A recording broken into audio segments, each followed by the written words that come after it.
Welcome. My name is Thomas LEDFORD. I'm here to go through this 8867 Pay Prepare Due Diligence checklist and show you how to fill them out from front to back in the appropriate way. All these responses must be a positive response. If you don't have any positive responses for the entire worksheet, then you should not be doing the taxpayer's return at all. That's the guidelines and guides you want to use when it comes to filling out all applicable forms and schedules concerning tax preparation. So part one, due diligence requirements. And so you have different selections. You got EIC, you got the CTC, which stands for Child Tax Credit, you got the Additional Child Tax Credit and Other Dependent Credit, you got the American Opportunities Credit and Head of Household filing status. And so any of those credits a client qualified for based on the software you're using, they may already have them filled in for you, or you might manually have to determine that yourself. That depends on the software, because all software is not created equal. Drake will have that done for you. My tax prep office, you have to already know. So you might have to go look at the 1040 and look at the different credits that you've got for the client to go back to be able to fill out the 8867 properly. So when it comes to this form, $530 per offense, meaning each offense is EIC, that's one offense, CTC, another offense. So it's like 5 different offenses, 6 really you can get to times $530 and penalties if you don't do your due diligence concerning taxpayers who receive these type of credits. So the first question says, did you complete the return based on information for the tax year 2019 provided by the taxpayer or reasonably obtained by you? That should be yes. And we're going to assume this taxpayer here, EIC, and one of these credits as well.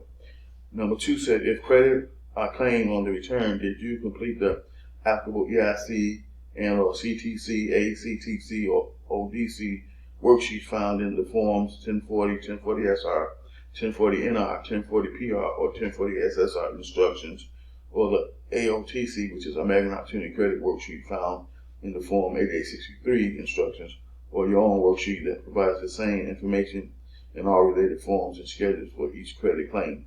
That should be yes. 3 says, did you satisfy the knowledge requirements? To meet the knowledge requirements, you must do both of the following: interview the taxpayer, ask questions, and contemporaneously document the taxpayer responses to determine that the taxpayer is eligible to claim the credits or head of household filing status.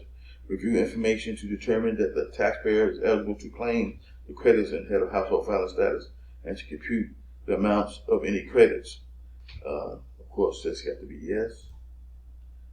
Number 4 says that any information provided by the taxpayer or third party for use in preparing the return, or information reasonably known to you appear to be incorrect, incomplete, or inconsistent. That should be no.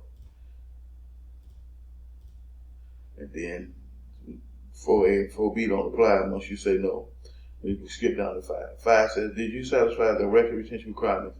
To meet the record retention requirements, you must keep a copy of your documentation references.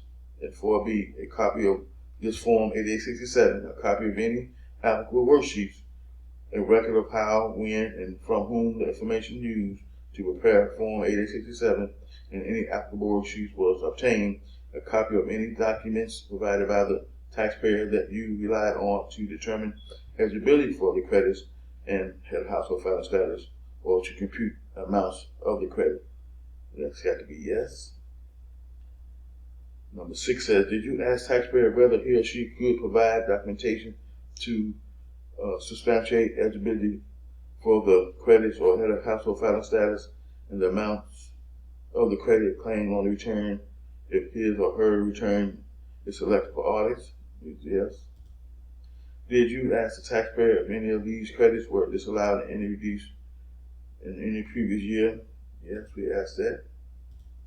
It says, did you complete a certification? That's not applicable.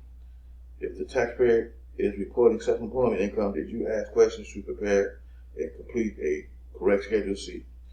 That's going to be not applicable for people who you don't have self-employment income for.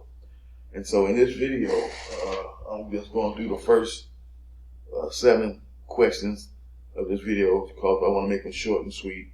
I'm going to do a part 2 video to answer the remaining questions, and see you in the next video.